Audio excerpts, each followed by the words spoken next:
हरे कृष्णा। श्रीमद् भागवत कथा प्रवाह रविवासरीय इस सत्संग में आप सभी का स्वागत है। हम लोग प्रवाह अनुसार श्रीमद् भागवत श्रवण करने प्रथम स्कंध और अंतिम चरण में हम लोग हैं, अंतिम अध्यायों में हम लोग हैं। आइए हम लोग भगवान से आशीर्वाद पूर्वक कथा में प्रवेश करते हैं। ओम अज्ञानतिमिरान्धस्य ज्ञानाञ्जनशलाकयाः चक्षुरुन्मीलितं येन तस्मै श्रीगुरवे नमः। नमो विष्णुपादाय कृष्णप्रेष्ठाय भूतले श्रीमते जयपताका स्वामिन्निधि नामिने। नमः आचार्यपादाय निताय कृपाप्रदायिने गौरकथाधामदाय नगरग्रामतारिणे। नमो विष्णुपादाय कृष्णप्रेष्ठाय भूतले श्रीमते भक्तिवेदान्त स्वामिन्निति नामिने। नमस्ते सारस्वते देवे गौरवाणी प्रचारिणे निर्विशेष शून्यवादी पाश्चात्य देशतारिणे।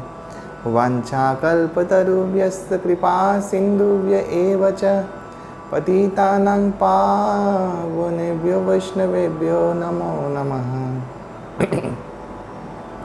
जय श्री कृष्ण चैतन्य प्रभु नित्यानंद श्री अद्वैत गदाधर श्रीवासादि गौर भक्त वृंद। हरे कृष्ण कृष्ण कृष्ण हरे हरे, हरे राम राम राम हरे हरे। मुखं करोति वाचालं पंगुं लंघयते गिरिं यत्कृपातमहं वन्दे श्रीगुरुं जनतारिणं श्रीचैतन्यं ईश्वरं श्रीपरमानन्दमाधवम्। ॐ जन्माद्यस्य यतहन्यादितरस्सर्तेष्य विघ्नस्वराट् तेन ब्रह्मऋतजादिकवये मुह्यन्ति यत्सूरयः तेजो वारिमृदां यथा विनिमयो यत्र त्रिसर्गं वृषाः। धाम्ना स्वेन सदन्यस्तकुहकं सत्यं परमधीमहि। नारायणं नमस्कृत्यं नरं चैव नरोत्तमं देवीं सरस्वतीं व्यासं ततो जयमुदीरयेत्। नष्टप्रायेषु भद्रेषु नित्यं भागवत सेवया भगवती उत्तमश्लोके भक्तिर्भवति नैष्टिकी। नाम संकीर्तनं यस्य सर्वपापप्रणाशनं प्रणामदुःखशमनस्त्वं नमामि हरिं परं। हरिः ओम तत्सत्।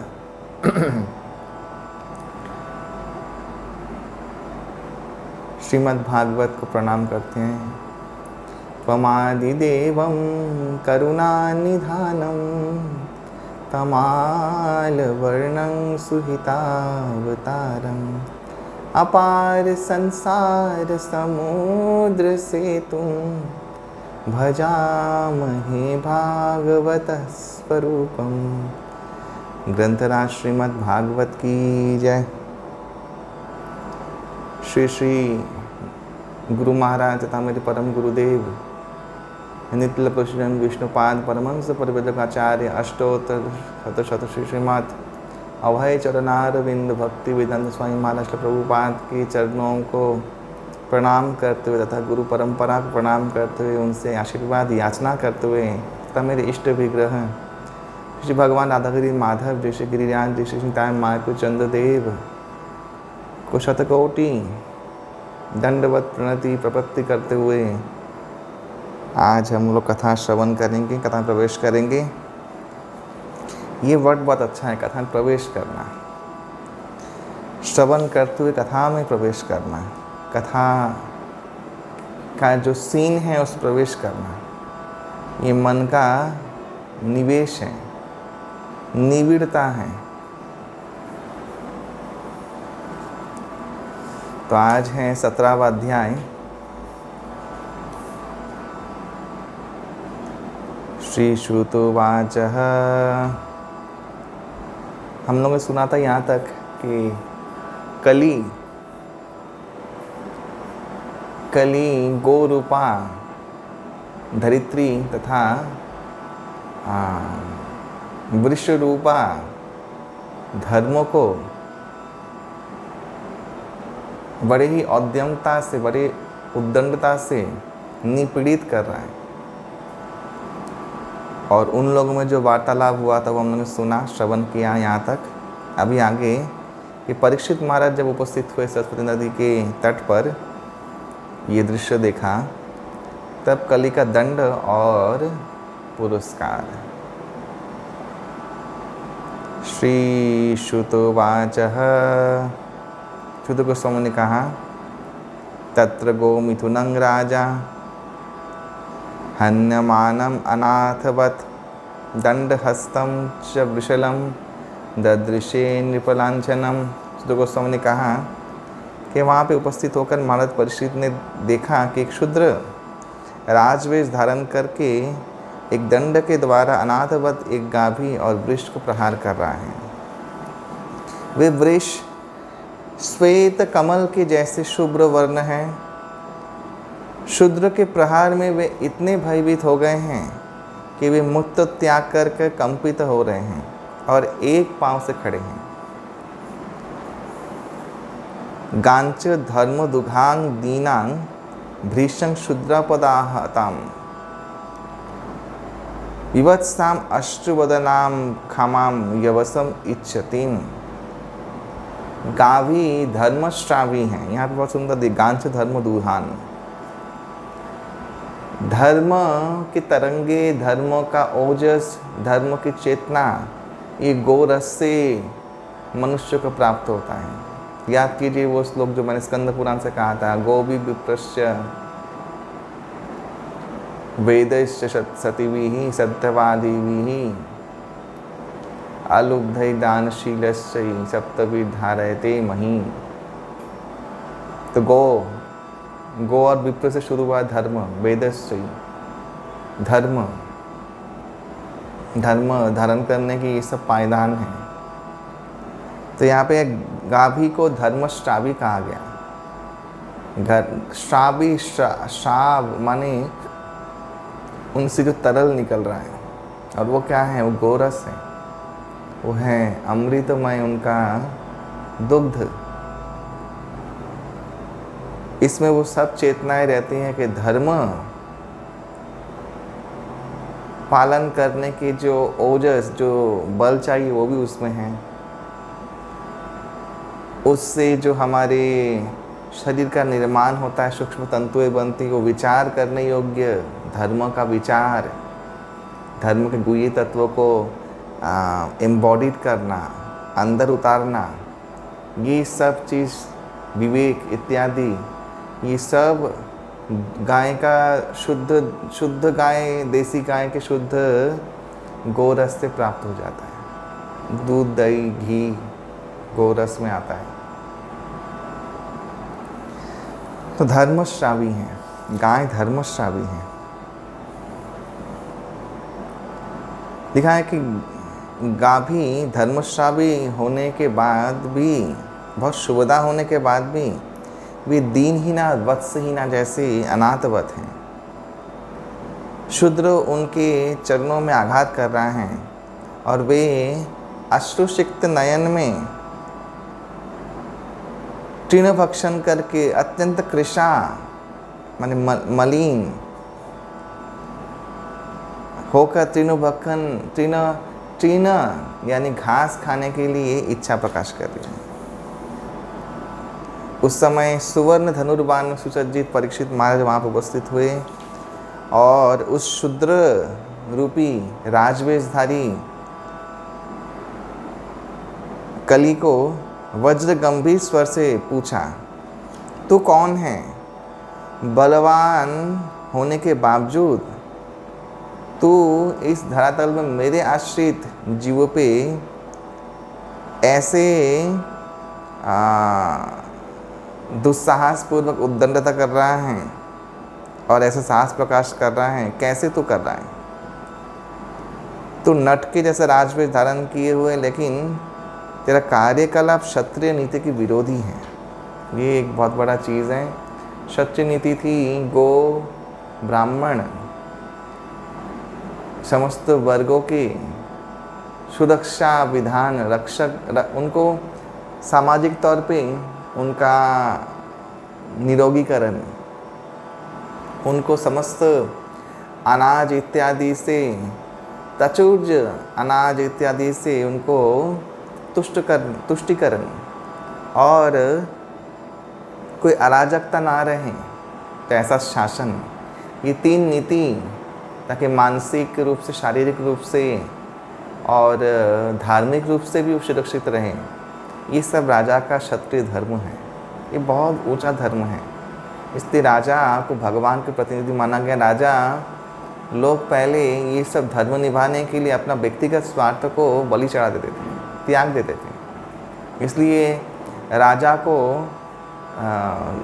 देवताओं का प्रतिनिधि माना गया है, भगवान का प्रतिनिधि माना गया है, क्योंकि ये बलिदान देना। लोग समझते राजा है राजसुख, राजसुख पहले के राजा भोगते ही कहाँ थे। आधा समय चला जाता था युद्ध करने में, प्रजा संरक्षण, राज्य विस्तार, राज्य में बहुत सारी इनकम लेके आना, ये सब बहुत विभिन्न दायित्व है राजा का। लीडरशिप, एक्सट्रीम लेवल का लीडरशिप क्वालिटी, क्योंकि वो एक नायक तंत्र था। राजा ही सर्वे सर्वा है, उसको निर्णय लेना है, उनको दंड विधान देना है, शासन करना है, सब कुछ। सोचिए कितना महत् गुण होने से वो ऐसे क्षत्रिय परिवार में ऐसा राजा बनते हैं लोग, और उसका क्या भयानक दायित्व है। आज भी हम लोग नहीं सोचते कि हमारे पीएम मोदी जी क्या कर लें हम लोग के लिए। सब लोग कोई ना कोई गाली देता है, कोई कुछ भी कहता है उनको, और वे भी सुनते हैं। और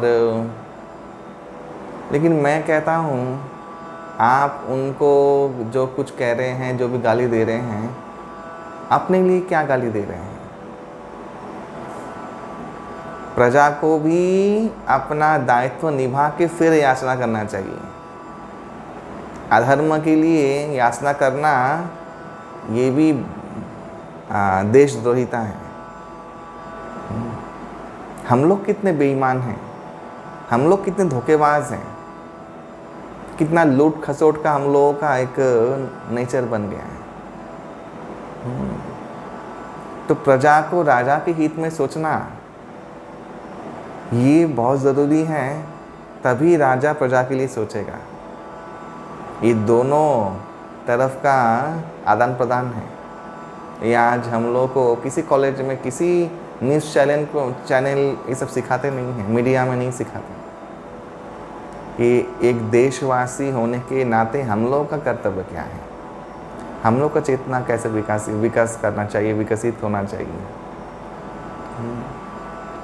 सिर्फ मांगना और विरोध करना, कुछ ना इच्छा हो तो, अरे तुम्हारी इच्छा इम्पोर्टेंट है राजा के राजशाही में, देश को बचाने में तुम्हारी इच्छा इम्पोर्टेंट है क्या? तुम्हारी इच्छा पूर्ण करने के लिए वो लोग पीएम बने हैं क्या?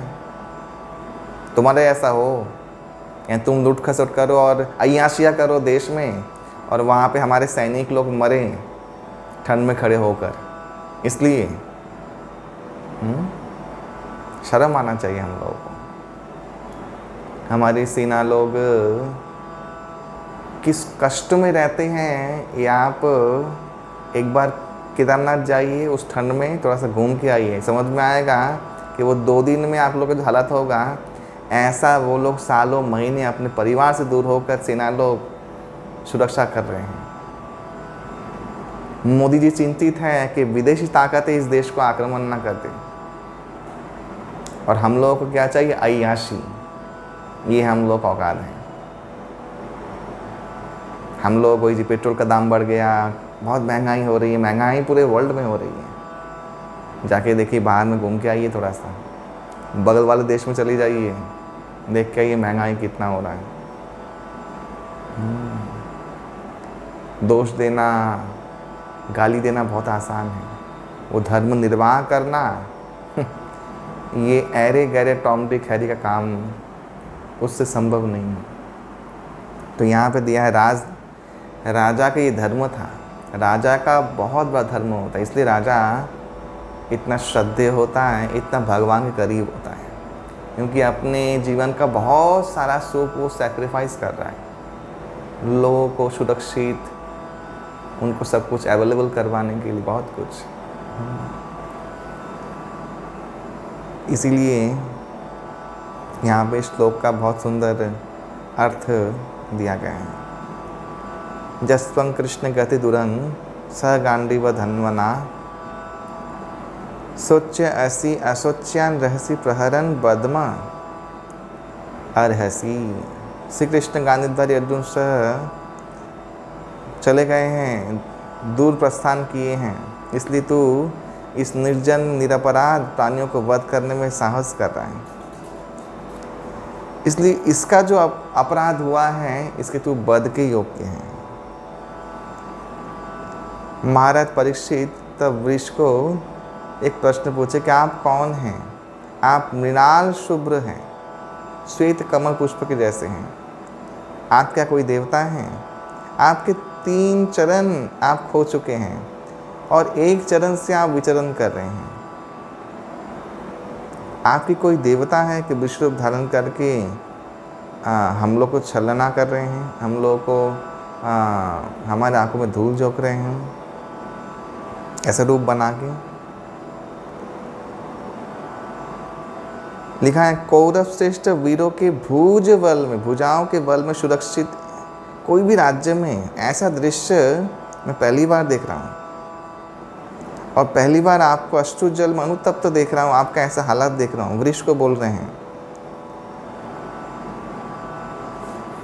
अभी तक सोचिए परीक्षित महाराज का क्या प्रभाव था। अभी तक बोल रहे हैं, अभी तक मेरे राज्य में मैंने किसी को अश्रुपात करते हुए, ऐसा पीड़ित होते हुए नहीं देखा। ये पहला दृश्य मैं देख रहा हूँ। सोचिए, इतने महारथी थे, इतने सुयोग्य क्षत्रिय राजा थे परीक्षित महाराज। हे सुरभि नंदन, आपको शोक करने की कोई ज़रूरत नहीं है, और निर्मुष्ण शूद्र को शूद्र से भयभीत होने की भी कोई ज़रूरत नहीं है। और हे गोमाता, आप और रुदन ना करें, दुष्टों के शासनकर्ता मैं भी जीवित हूँ और आप लोगों का मंगल ही होगा। हे साध्वी, यहाँ बहुत सुंदर एक बात कहा है, जस्य राष्ट्रे प्रजा सर्वत्रस्यन्ते साध्वी ही असाधु भी तस्य मंतस्य नश्यन्ते कीर्ति आयु भगः गति एष राज्ञां परः धर्म ही आर्तानाम आर्ति निग्रह अतः एनम बधिष्यामि भूतद्रुहम असत्तमम। हे साध्वी, जिस राजा के राज्य में प्रजा असद व्यक्ति के द्वारा संत्रस्त होती हैं, ऐसे दुराचारी नरपति का यश, परमायु, सौभाग्य, परलोक में स्थान, उत्कृष्ट पुनर्जन्म इत्यादि सब कुछ नाश हो जाता है। उत्पीड़ित व्यक्तियों की दुख दुर्दशा को दूर करना अवश्य राजा का परम धर्म है। इसलिए मैं अतीव जघन्य और ये नीच मनुष्य का प्राण अवश्य ही ले लूँगा, संहार करूँगा, क्योंकि ये मेरे राज्य में जहाँ पे धर्म प्रबल हैं, वहाँ पे गो प्राणियों को ऐसे सता रहा है, संतस्त कर रहा है और हिंसा कर रहा है। वे फिर वृष से पूछे, कोह वृषस्य तव पादान स्त्रीन सौरभ्य चतुष्पदः। हे सुरभि नंदन, आपके 3 पांव कौन छेदन किए हैं? परमेश्वर भगवान श्री कृष्ण कर्णवर्ती राजा के राज्य में आपके जैसा दुख तो किसी का नहीं हुआ है। हे वृष, आप निरपराध हैं, संपूर्ण साधु प्रकृति के हैं और आपके सर्वांगीण मंगल हो। कृपा करके आप हमको ये बताएं कि किस दुष्टजन ने आपके इन और 3 पाँवों को छेदन किया, अंग छेदन किया है, जिसके फलस्वरूप पिता पुत्रों के यश कीर्ति कलुषित हो रही हैं, क्योंकि वो उनके राज्य में घुस आए। पिता पुत्र यानी कुंती के पुत्र के वंश, यानी पांडवों के वंश।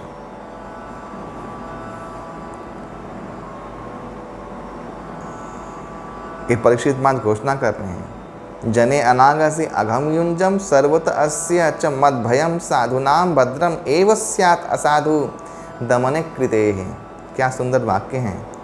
जो निरपराध जीव के कष्ट का कारण हैं, इस जगत में सर्वत्र मैं उनके लिए भय का कारण हूँ।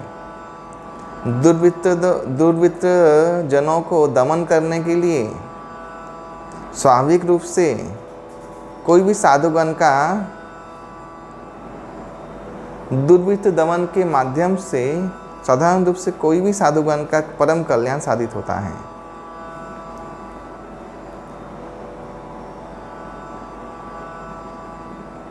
यहाँ पे कहा कि अगर कोई दुर्वृत्त निरपराध जीव के प्रति हिंसा करके अपराधी हो चुका है, वे स्वर्ग का वर्म अलंकृत साक्षात देवता भी क्यों न हो, फिर भी मैं उसको बाहु छेदन कर लूँगा। ये भी महाराज परीक्षित धमकी दे डाला। निरपराध जीव का कोई हिंसा करता है, सोचिए कितना बड़ा माने राजा के लिए एक बड़ा बड़ा ग्लानि का चीज़ था। और अभी तो देखो पाप करते हैं, उसको समझ में नहीं आता है। चिकन मोमो खा ले रहे हैं, KFC, हाँ इत्यादि सब कुछ आ गया है। क्या डोनाल्ड ट्रम्प हैनन तैनन से जो भी कुछ वो खुला है मांस खाने का दुकान, बनारस में भी खुल गया है, मैं देख के आया। तो ये सब उस समय में भयंकर अपराध था, किसी निरपराधी जीव को ऐसे हिंसा करना। तो यहाँ पे महाराज परीक्षित बोल रहे हैं कि कोई अगर कोई वर्मल अंकित साक्षात देवता भी हो तो भी मैं उसका बाहु छेदन कर लूँगा। राज्ञो ही परम धर्म स्वधर्म स्थानुपालनम शासतो हन्यान तथा शास्त्रम अनापद्युत पथानिहा। जो लोग शास्त्र के अनुशासन अनुसार में धर्म पालन करते हैं, उनको पालन करना, और जब जरूरी अवस्था नहीं रहता तब भी जो लोग शास्त्र विधि उल्लंघन करके आपात शून्य स्वाभाविक काल में विपदगामी होते हैं, उनको यथाशास्त्र तिरस्कार करना है शासन का राजा का परम धर्म है। यहाँ बहुत सुंदर सीख दिया है हम लोग के लिए, जो भी वैष्णव लोग दीक्षित हुए हैं और जो लोग भागवत मार्ग में व्रती हुए हैं, उन लोगों के लिए कि जो लोग शास्त्र के अनुसार ये धर्म पालन करते हैं, उनको पालन करना, ये एक बात हो गया। और दूसरा कि जरूरी अवस्था नहीं है फिर भी शास्त्र विधि उल्लंघन करके आपात शून्य स्वाभाविक काल में भी माने कोई ऐसे ही सिर्फ इंजॉयमेंट के लिए, इंद्र तृप्ति के लिए विपदगामी हो जाते हैं, शास्त्र के नियमों को तोड़ देते हैं, उनको तथा शास्त्र तिरस्कार करना, यही राजा का परम धर्म है। एक तो शास्त्र विधि जो पालन करें उनको पालन करना, और जो लोग ऐसे जस्ट तुच्छ कारणों की वजह से, हाँ उनको कोई कारण जरूरी अवस्था नहीं है फिर भी शास्त्र विधि पालन करने में आलस्य है और अपने ऐश मौज इंद्रिय तृप्ति करने के लिए विपदगामी हो जाते हैं, उनको तिरस्कार करना राजा का परम धर्म है। भागवतम का ये सब जो गुण, अगर लीडरशिप लोग जो भी ये जो मंत्री बनते हैं, ये लोग अगर क्वालिटी को अपनाए, खुद जीवन में आचरण करे, और क्षत्रिय कोई लीडरशिप ऐसा ये सब जो गुण यहाँ वर्णन किया है, वो अगर ऐसी लीडरशिप आए भारतवर्ष में, सोचिए भारतवर्ष का क्या उन्नति हो। धर्म ही वीरता है, धर्म ही बल है। पृथ्वीराज चौहान जैसे, राजा छत्रसाल जैसे, राजा शिवाजी महाराज जैसे, राजा जयमल जैसे, ये सभी और भी बहुत सारे राजा जो हमारे पुरखा हैं, ये लोग वीर थे। अवश्य इनमें बहुत असंख्य क्षत्रिय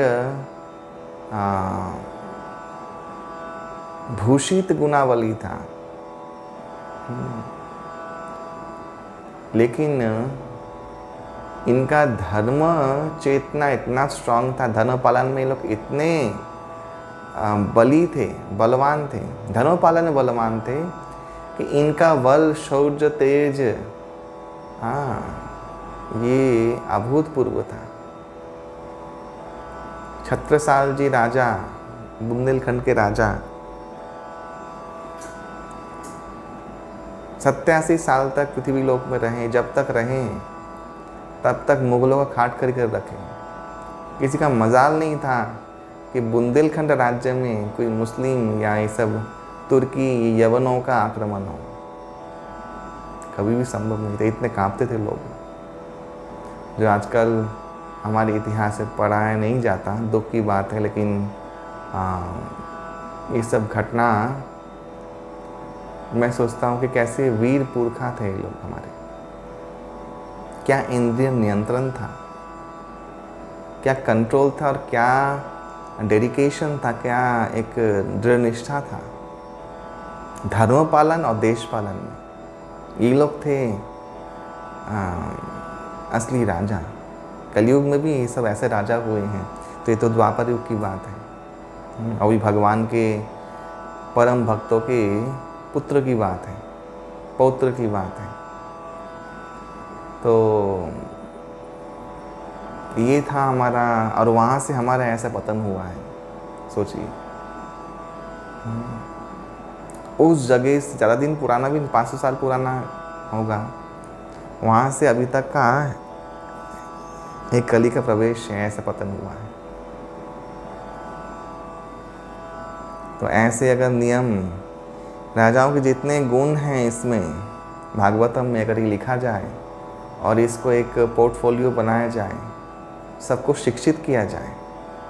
ये जो लोग ये सब IPS PIS बनते हैं ना, जब लिबरल CPM बोगस कॉन्सेप्ट को पढ़ के उनको ये पढ़ाया जाए। ये धर्म नीति है, सुगम्य है और सर्वांतिक मंगलकारी है।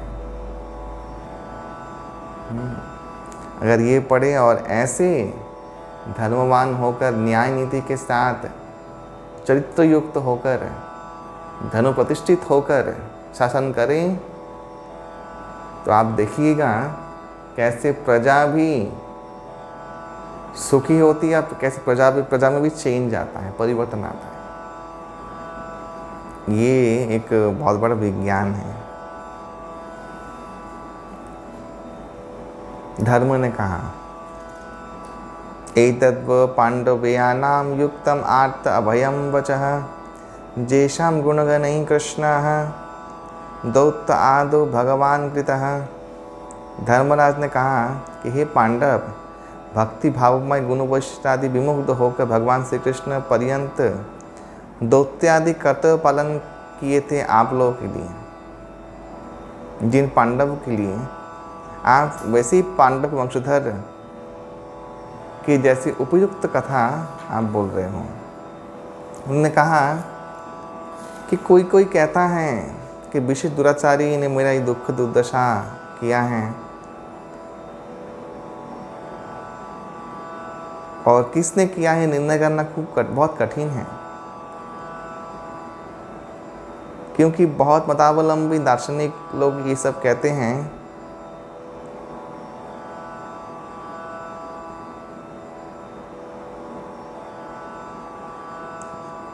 क्योंकि बहुत मतावलंबी दार्शनिकगण विभिन्न सब अभिमत के द्वारा हम लोग विमुग्ध हो गए हैं। कोई बोलता है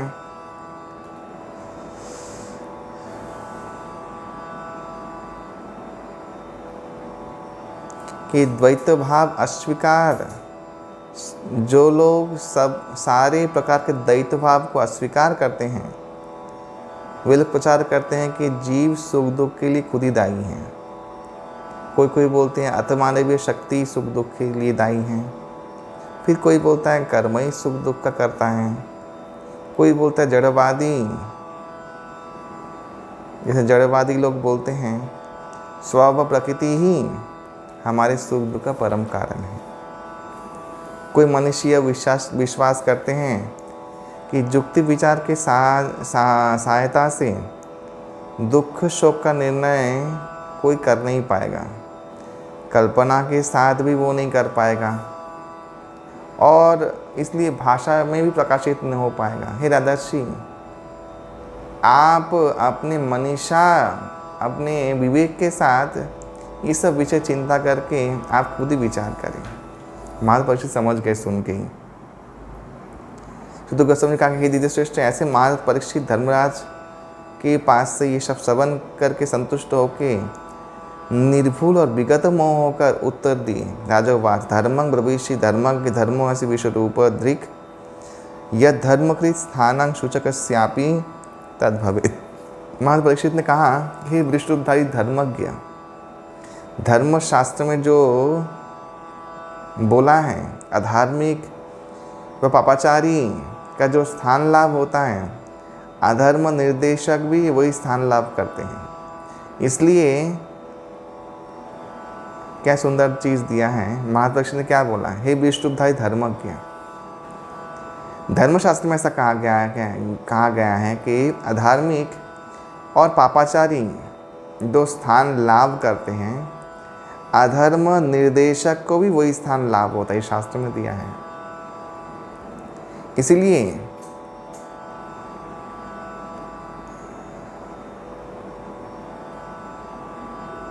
आपको जिसने अनिष्ट किया है उसके नाम जानकर भी आपने उसका परिचय नहीं दिया, इसलिए आप साक्षात धर्म हैं जो विश्व रूप धारण किए हुए हैं।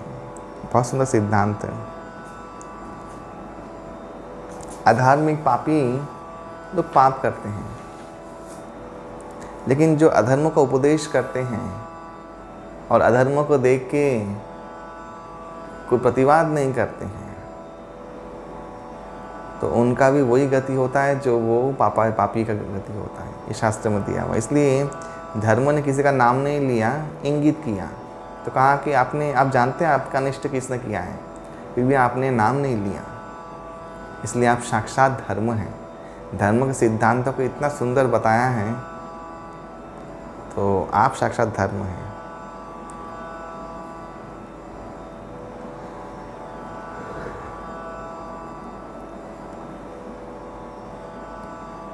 इस तरीके से दैव माया की गति में निश्चय ही जीव के मन और वाक्य के अगोचर, इस तरीके से दैवी माया की गति निश्चय ही जीवों के मन और वाक्य का अगोचर है, इसमें कोई संदेह नहीं है। तप शौचं दया सत्यमिति पादा कृतिकृताः अधर्मान् शैस्त्रयो भग्नाः स्मय संगमदयितवः। सत्ययुग का तपस्या, शौच, दया और सत्वरूप ये 4 पांव प्रतिष्ठित था, लेकिन मैं अभी देख रहा हूँ अहंकार, स्त्री संग, नशा इत्यादि मत्तता रूप में वर्तमान काल में आपका 3 पांव भग्न हुआ है। क्या क्या? अहंकार, स्त्री संग, नशा, सत्य रह गया है। जो 4 नियम हम लोग पालन करते हैं वो इसी के ऊपर हैं। तपस्या, सत्य, शौचम और दया। दया नष्ट होता है जीव हिंसा करने के लिए, यहाँ पे अहंकार दिया है उसको। तपस्या नष्ट होता है ऐसे नशा करने से, और पवित्र नष्ट होता है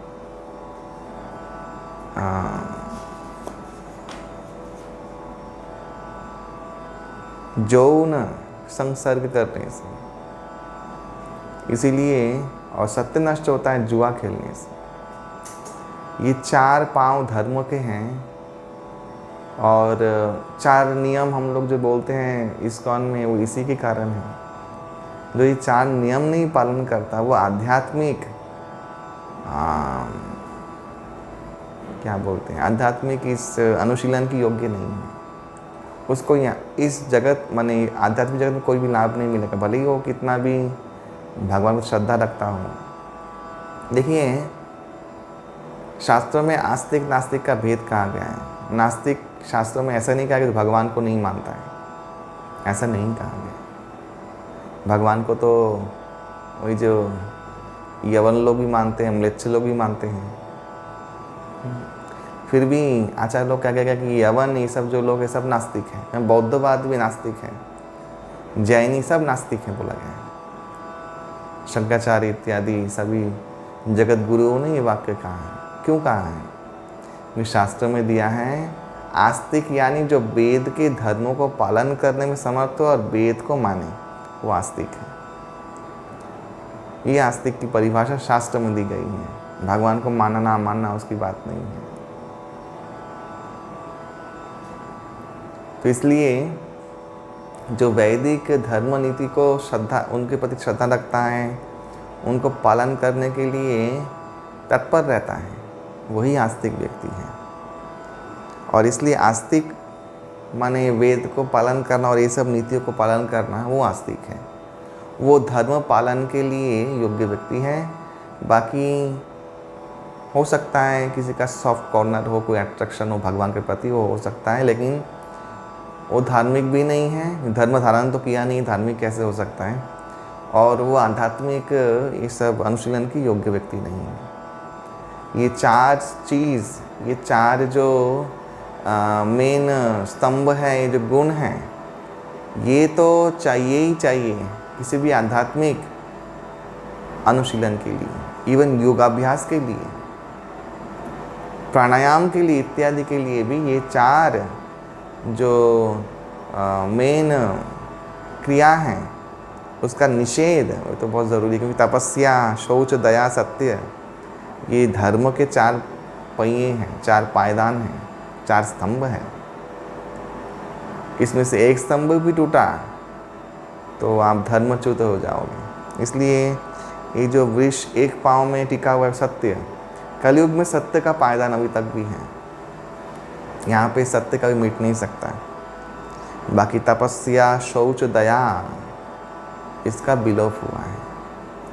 तो तपस्या नष्ट होता है नशा करने से, दया नष्ट होता है हिंसा, ये अहंकार लिखा है यहाँ पे, वो जीव हिंसा, अहंकार ही तो है वो। शौच नष्ट होता है अवैध यौन संग करने से, सत्य नष्ट होता है जुआ खेलने से। तो इसलिए एक पाँव क्या है? सत्य का पाँव में खड़ा हुआ है वृक्ष। इदानीं धर्म पादस्ते सत्यं निवर्तयेद्यतः त्वं जिगृह्यते अधर्म अयम् अन्वितेन एदितः कलिः। अभी आप सत्य रूप एक पाँव में खड़े हुए हैं, किसी भी तरीके से खड़े हुए हैं। ये अधर्म रूप कली प्रवंचना के साथ संवर्धित होकर आपके इस पाँव को भी नष्ट करने में लगा हुआ है। तो कली हमेशा ऐसा ही प्रभाव विस्तार करता है जैसे सत्य नष्ट हो जाए, लेकिन सत्य नष्ट नहीं होगा। कलयुग में सत्य रहेगा। वो सत्य क्या है? वो सत्य है भगवान, वो सत्य है उनका नाम, वो सत्य है मृत्यु यानी काल, वो सत्य है माया उसका प्रभाव, वो सत्य है जीव, वो सत्य है कर्म। ये सब सत्य हैं। और कर्मों से विभिन्न गतातिक गति लाभ, हाँ, ये सब सत्य हैं। इन सत्यों का कभी भी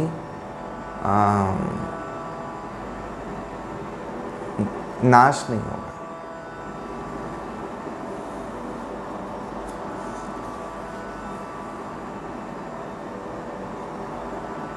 यहाँ पे फिर दिया है परमेश्वर भगवान और सभी भागवतगण पृथ्वी का भार हरण किए थे।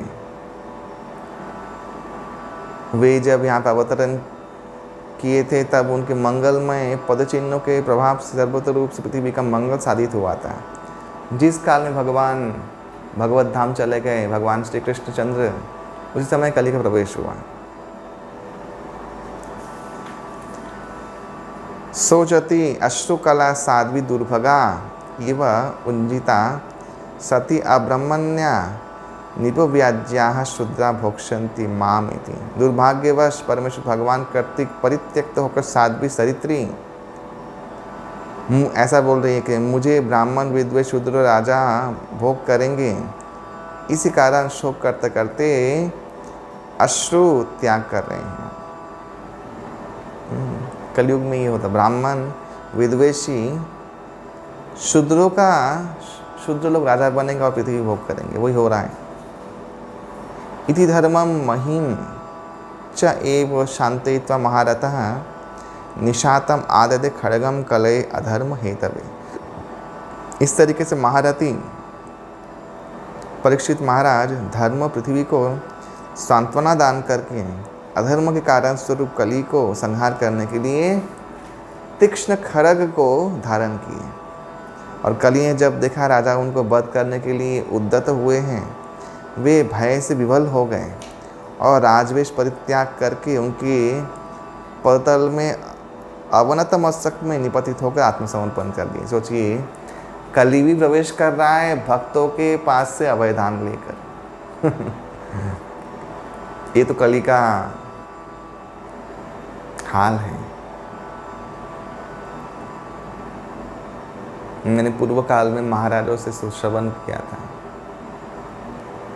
कि ऐसे कली ने महाराज परीक्षित से शरणागत होकर ही भक्त के द्वारा, एक शुद्ध भक्त परीक्षित महाराज वैष्णव श्रेष्ठ, उनसे ही आज्ञा मान के शरणागत होकर कली का साम्राज्य विस्तार किया।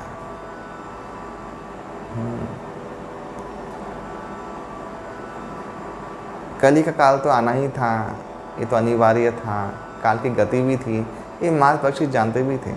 तो पहले सुन चुके हैं कलियुग आएगा, कलियुग आएगा, कलियुग आएगा। भगवान वेदव्यास ने बोला है, श्री उद्धव जी ने बोला है, श्री विदुर जी ने बोला है, जो हमने सुना कि आगे ऐसा एक काल आने वाला है भयानक। और सब लोग द्वापर युग के लोग, सभी लोग भयभीत थे, क्योंकि वो लोग द्वापर युग के अंतिम पर्याय में थे। वो लोग जानते थे कि अभी आने वाला है कुछ दिनों में। सोचिए, उससे अच्छा देह त्याग करना, लोग देह त्याग कर दिए। पांडव लोग महाप्रस्थान किए, स्वर्गारोहण, और अवशेष जो लोग हैं वो लोग कलयुग में प्रविष्ट हो गए। तो महाराज परीक्षित जानते थे कलयुग आएगा और घोर संकटमय और बहुत ही दुर्दिनों का आगमन होगा। और ये दुर्दिन का आगमन बार बार ये लोग क्यों संग, धर्म का नाश होगा, धर्म का नाश होगा। देखिए, ये बार बार एक चीज़ है, यानी धर्म नाश होने से सर्वनाश होता है, ये इसका प्रमाण है। वे लोग चिंतित थे कि धर्म के समस्त धार्मिक नीतियाँ च्युत हो जाएंगी। पालन करना तो दूर, कोई अभी चर्चा करना नहीं चाहता है। और ये चर्चा करने पे लोग उपहास करते हैं, वो अलग है। सोचिए, अभी के जीवन में, महाराज भी कह रहे थे कुछ दिन पहले महाराज जी, कि अभी के जीवन में ब्रह्मचर्य सतीत्व का कौन चर्चा करता है? किस कॉलेज में, किस स्कूल में इसका सीख मिलता है और कौन इसको अप्रिशिएट करता है? स्त्रियों का सतीत्व और पुरुषों का ब्रह्मचर्य, कोई चर्चा होता है? इन दोनों के बिना धर्म कोई धारण करने योग्य हो सकता है?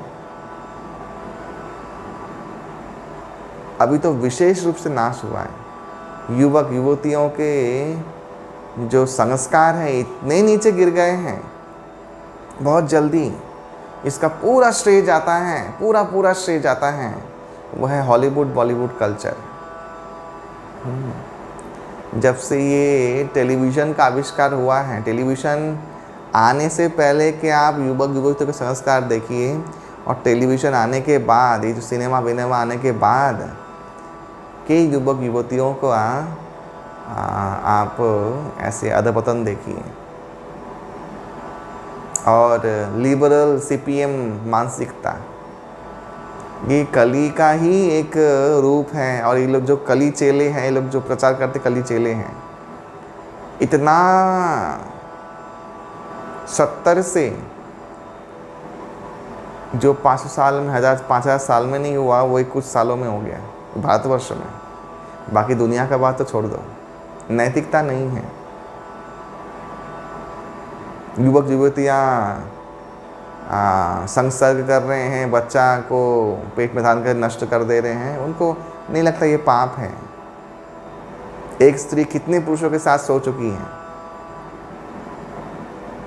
और वो ये चेक करती रहती कौन सा पुरुष उसके साथ है, ऐसे करके सतीत्व का धज्जिया उड़ गया है। ब्रह्मचर्य तो शायद किताबों में है,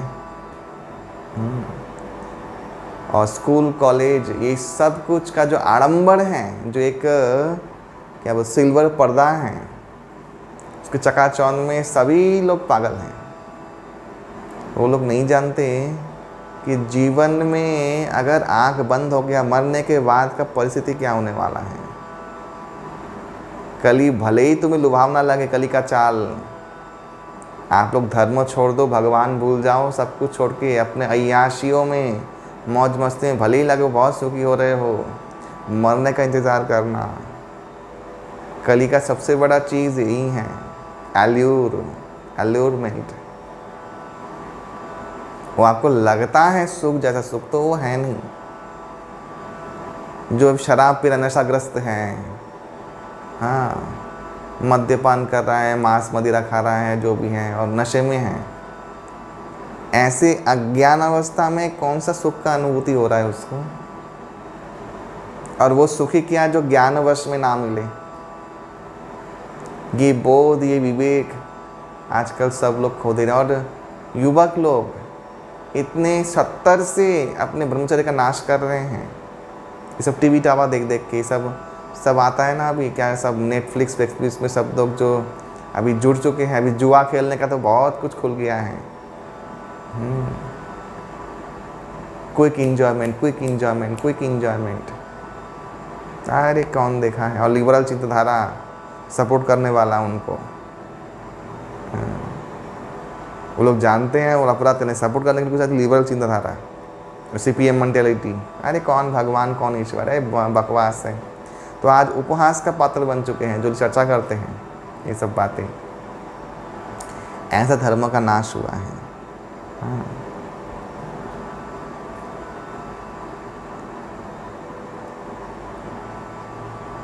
तो ये बहुत ही, जो धर्म का नाश है ये भय का कारण था उन द्वापर युग वासियों का। आयु कम हो रहा है, वो जानते क्या, यहाँ पे नहीं लिखा है कि आयु से बहुत चिंतित हो, आयु 100 साल हो गया, चिंतना ऐसा नहीं है। या कोई रोग आएगा या रोग से पीड़ित हो गए, ऐसा भी इतना पर चिंता नहीं है। या बारिश नहीं होगा, अनावृष्टि होगा इत्यादि, इसका भी बहुत बड़ा चिंता नहीं था उन लोगों को। चिंता था तो सिर्फ धर्मनाश का, कि धर्मनाश होने से जो सर्वनाश होगा, ये सब कुछ कनेक्टेड है एक साथ। धर्मनाश होने से ये सब प्राकृतिक दुर्योग इत्यादि सब कुछ आपके आसपास का सब कुछ बदल जाएगा और वैसा प्रकोप आप के ऊपर गिरेगा। गो हत्याएं होंगी, इससे भी लोग भयभीत थे कि अभी कलयुग में गो हत्याएं होंगी। गो हत्या होगी तो कली प्रभाव विस्तार कर पाएगा। जब तक गोवंश जीवित हैं तब तक कली का प्रवेश करना बहुत मुश्किल है। और जो लोग वो गोहत्या कर रहे हैं, भले ही वो बड़ा सुर लगा के आजान दे, वो असुर हैं, इसीलिए कली के चेले हैं। और धर्मशास्त्र में हमारे धर्मशास्त्र में दिया गया है कि ऐसे यवन और मृत्यों का संहार करना चाहिए, मृत्यु देना चाहिए उन लोगों को, उनका सर्वनाश कर देना चाहिए। ये हमारे शास्त्र में भी है कि म्लेच्छ अवों का संहार करना चाहिए। भगवान परशुराम ने किया था वो, क्योंकि ये लोग ये सभी हैं। मैंने बोला ना आस्तिक नास्तिक, आप लोग सोचेंगे अरे ये भी तो बुला रहा है, वो नास्तिक हैं, क्योंकि वैदिक ऐसे सुसंस्कारिक नियमों का पालन नहीं कर रहा है, वो वेद नहीं मानता, इसलिए वो नास्तिक है। तो भले ही सुर आलापे और भले ही भगवान के आड़ में अपने सेक्सुअल धर्म को बढ़ाएं, वो अलग बात है, लेकिन वो नास्तिक हैं, वो असुर हैं, और असुर दंड के वध के योग्य हैं। ये हमारे शास्त्र में दिया गया है।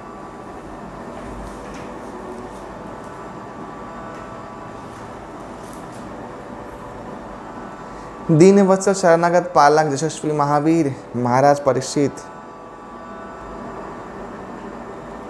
ऐसे उनके चरण तल पतित शुद्र रूपी कली को जब निपतित होते देखा, गिरते हुए देखा, तब कृपावश तो उन्होंने वध नहीं किया और ईषत हास्य करके बोलने लगे कि मैं अर्जुन के यश का उत्तराधिकारी हूँ, इसलिए तू जब गीतांजलि पुट पर मेरे शरणागत हुआ है तो मैं तुझे वध नहीं करूँगा, लेकिन तुम मेरे राज्य में किसी स्थान में रह नहीं पाएगा, क्योंकि तुम अधर्मों के प्रधान सहचर हो।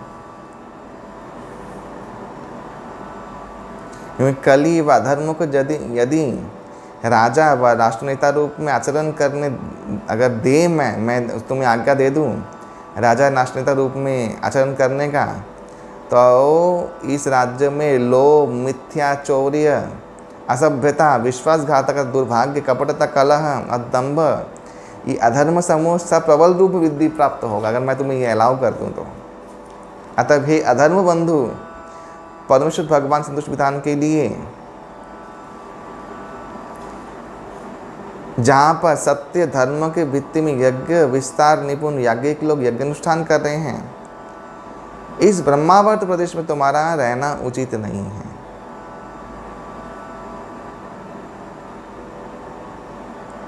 यज्ञ में यद्यपि कोई देवता पूजित होते हैं, लेकिन फिर भी वे पूजा के माध्यम से, वे यज्ञ के माध्यम से परमेश्वर भगवान की पूजा होती है, क्योंकि वे स्थावर जंगम सभी जीवों के आत्मा परमात्मा और वायु के सभी के अंतर बाहिर में, वायु के जैसे सबके अंतर बाहिर में व्यवस्थित हैं। वे भगवान श्रीहरि यज्ञ के द्वारा संतुष्ट होकर याज्ञिक को सर्वांगीण मंगल साधन करते हैं। सुखदेव गोस्वामी ने कहा कि ऐसे परीक्षित महाराज का आदिष्ट होने के बाद कली भय से कांपने लगे और तलवार हाथ में लेके वध करने में उद्यत परीक्षित महाराज को तब यमराज के जैसा प्रतीत हो रहा था। और फिर कली ने ऐसा कहा उनसे, क्या कहा कली ने? यत्र क्या वा अथ वत्स्यामि सार्वभौम तब आज्ञया लक्ष्य तत्र तत्र अपि त्वाम आत्त ईशु सरासनम। हे पृथ्वी के एकमात्र सम्राट, आपके आज्ञानुसार मैं जहाँ पे मैं रह सकता हूँ ऐसा मैंने मनस्थ किया, स्थिर किया है, वहाँ तो सभी जगह आप धनुर्वान सह खड़े हुए हैं, मैं आपको देख रहा हूँ। अतः हे धार्मिक श्रेष्ठ, आप ही मुझे ऐसा कोई स्थान दे जो मैं स्थिर चित्त में आपके आज्ञा पालन करने में वहाँ पे समर्थ हूँ। देखिए, आज भी कली उन्हीं स्थानों में रहता है। कली ने आज्ञा ली परीक्षित महाराज से, और वो आज्ञा का पालन कली भी कर रहा है। और हम लोग का सोचो कि आप हमें आज्ञा दें कि मैं कहाँ रहूँ। तब राजा ने कहा, कली का ऐसा आवेदन सुनकर महाराज परीक्षित ने कहा कि जहाँ पे जुआ खेला जाता है, जहाँ पे अवैध संग होता है, स्त्री संग होता है, जहाँ पे लोग मदिरा पान करते हैं, आशप पान करते हैं, और जहाँ पशु हत्या होता है, मैं तुमको उन स्थानों में रहने का अनुमति देता हूँ। जो हम लोग का 4 नियम है वो भागवतम के ऊपर है, ये कोई इस्कॉन के बनाया हुआ नियम नहीं है। ये धर्मशास्त्र का बनाया हुआ नियम है और सबके लिए है, सिर्फ इस्कॉन वालों के लिए है ऐसा कुछ नहीं है, सबके लिए है। जो लोग भी धर्म पालन करना चाहते, धर्म की अनुभूतियाँ प्राप्त करने चाहते हैं और जीवन में और मरणोत्तर जीवन में सुखी होना चाहते हैं। हाँ, तो जहाँ पे क्या है, जहाँ पे नशा होता है, जहाँ जुआ खेलते हैं, जहाँ अवैध स्त्री संग होता है, जहाँ पशु हत्या होता है, तो वहाँ पे रहो।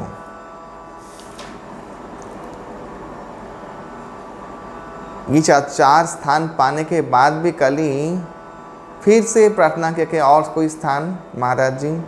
तब महाराज ने कहा कि जहाँ पे परीक्षित उनको सुवर्ण में बसवास की अनुमति दिए, सोना। यहाँ पे सोना यानी सब सोना नहीं, सोना स्त्री का भी, लक्ष्मी देवी का भी ये भी होता है। यहाँ पे सोना यानी अर्थ काला धन। तो वहाँ पे बसवास का अनुमति दिया है, क्योंकि जहाँ पे सुवर्ण होता है, जो काला धन होता है, वहीं पे मिथ्या, मत्यता, अहंकार, मत्यता, काम और हिंसा होता है। और सत्य बात आप देखिए, ये 4 चीज़ वहाँ पाए जाते हैं। कालाधनी जो व्यक्ति है उसका मृत्यु ऐसा ही होता है, हिंसा, वो कामी होता है, अहंकार मत्त होता है, मिथ्यावादी होता है। तो इसलिए तुम वहाँ पे रहो। जो लोग का धन लूट के धन बनाता है उसको, ये भी उसी में आता है, सुवर्ण जो है उसी में आता है।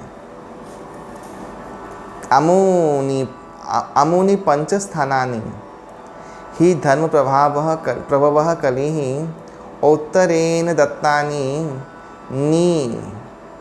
निवसत तत्निदेशकृत। अधर्माश्रय कली उत्तरानंदन परीक्षित के आज्ञा श्रीधार्य करते हुए इसी 5 स्थानों में निवास करने लगा। अतएव जो मनुष्य मंगलमय प्रगति की आकांक्षा करते हैं, विशेषतः राजा, लोक में धर्म नेता, ब्राह्मण, सन्यासी, उनके लिए ये समस्त अधर्म आचरण में लिप्त होना कभी भी उचित नहीं। ये भी देखो भागवतम में लिख दिया है। अथ एतानि न सेवेत बुभुष पुरुष क्वचित विशेषतः धर्मशील राजा, लोकपति, गुरु। किनको? जो राजा हैं, लोक नेता है, धर्म नेता है, ब्राह्मण है और सन्यासी हैं, इनके लिए इन सब जगहों पे जाना और आचरण करना ये शोभा नहीं देता, क्योंकि वो कली का प्रभाव उनमें प्रवृत्त हो जाएगा। वृषस्य नष्टान त्रीन पादान तपः शौचम दयाम इति प्रतिसंदधे आश्वासो महिम च समवर्धयत। उसके बाद परीक्षित महाराज विश्वरूप धारी धर्म के तप, शौच और दया रूपी 3 भग्न चरणों को पुनः प्रतिष्ठित किए और उनका आश्वासपूर्ण कार्यकलाप के माध्यम से पृथ्वी के प्रभु तो उन्नत साधन करने के लिए तत्पर हुए। महासौभाग्यशाली सम्राट महाराज परीक्षित बनकर अभिलाष पितामह महाराज युधिष्ठिर कर्तिक अर्पित राजोपयुक्त सिंहासन में ऐसे उस समय तक उपविष्ट रहे। कुछ समय तक अभी वही आदर्शी महाभाग चक्रवर्ती महायशा परीक्षित कौरव राजलक्ष्मियों द्वारा महिमान्वित होकर हस्तिनापुर में अवस्थान करें, जिस समय की कथा चलती है। श्रुत शौनक उवाच, तो इसलिए श्रुत गोस्वामी बोला अभी भी वो कर रहे हैं। उस समय में श्रुत गोस्वामी जब ये सब बोल रहे हैं, तब उस समय में वे परीक्षित महाराज अवस्थान कर रहे थे।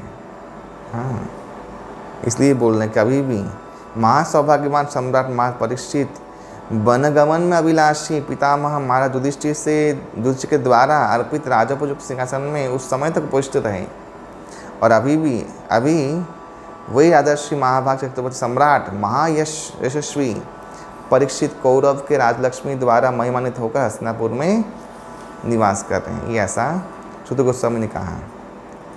अभिमन्यु पुत्र महाराज परीक्षित इतने महत्गुण संपन्न हैं कि उनके द्वारा पृथ्वी शासित होने पर शासित है बोलकर आप लोगों के लिए यज्ञ करना संभव हो गया। ये शौनकादि ऋषि को बोल रहे हैं। सोचिए, तब का ये कथा है जब परीक्षित महाराज जीवित थे इस संसार में। ये बहुत सुंदर लगा मुझे। इत्थं भूत अनुभाव अयम अभिमन्यु सुत नृपजस्य पालयता खौनिम यूयम सत्राय दीक्षिताः। तो अभिमन्यु पुत्र परीक्षित इतने महान गुण संपन्न हैं कि उनके द्वारा पृथ्वी शासित हो रही है बोल के ही आप लोग ये इस प्रकार का यज्ञ संपन्न कर पा रहे हैं। यहाँ बोल के ये वाला अध्याय समाप्त होता है। उसके बाद हम लोग सुनेंगे कि महाराज परीक्षित ब्राह्मण बालक के द्वारा अभिशप्त हो गए। ये हम लोग इसके बाद वाले सत्र में सुनेंगे। और उसके बाद और 2 सत्र हैं। उसके बाद ये भागवतम प्रथम स्कंध समाप्त हो जाएगा।